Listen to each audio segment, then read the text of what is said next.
Magandang umaga po. Narito na po magiging lagay ng panahon ngayong umaga ng Huwebes, April 30, 2026. Pero bago yon, baka pwedeng pa-like and share naman ang video na ito.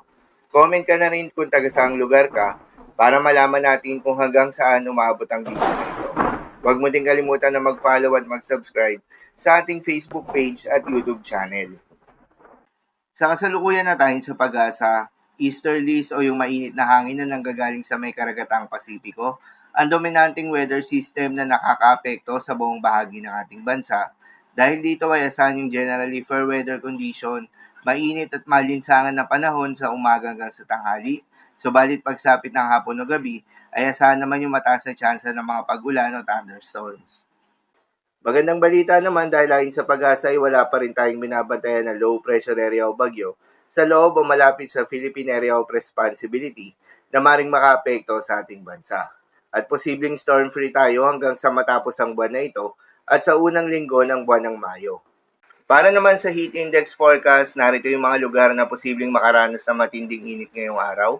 43 degrees Celsius sa may Sangli Point, Cavite City, Cavite at Aborlan, Palawan. 42 degrees Celsius naman sa may Dagupan City, Pangasinan, Subic Bay, Olongapo City, Dumangas, Iloilo, at Giwan, Eastern Samar. Habang 40 to 42 degrees Celsius naman ang posibleng maranasan na init ngayong araw sa may Metro Manila. Ang mga nabanggit na lugar ay nasa kategory ng danger level na kung saan posible itong magdulot ng mga heat cramps o heat exhaustion. Kaya naman iwasan muna ang mga gawain na posibleng magdulot ng heat stroke at ugaliin na uminom ng tubig at magdala ng payong kung sakaling lalabas ang inyong mga tahanan.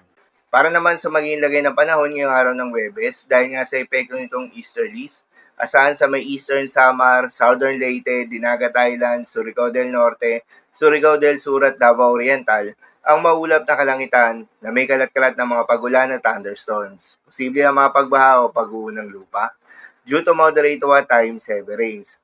Habang sa Metro Manila at nalalaming bahagi pa ng ating bansa, ay asahan naman yung bahagyang maulap hanggang sa maulap na kalangitan na may kalat-kalat ng mga pag-ulan o thunderstorms na dulot pa rin ng easterlies.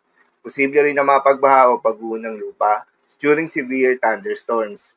Madalas, nabobo ang mga thunderstorms na ito tuwing hapon o gabi na nagtatagal ng 1 hanggang 2 oras. Kaya naman ingat sa mga posibleng banta ng pagbaha at pag-uho ng lupa, lalong-lalo na sa mga lugar na inuulan na noong mga nakaraang araw pa. Para naman sa magiging lagay ng mga dagat baybayin, ayon sa pag-asa ay wala tayong nakataas na gale warning sa anumang seaboards ng ating bansa.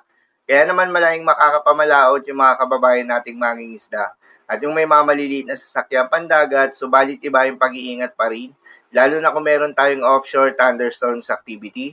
Asahan yung paglakas ng hangin at kaakibat nito ay pagtaas rin ng mga pag-alon. So yun lamang po para sa lagay ng panahon ngayong araw ng Huwebes. Keep safe everyone.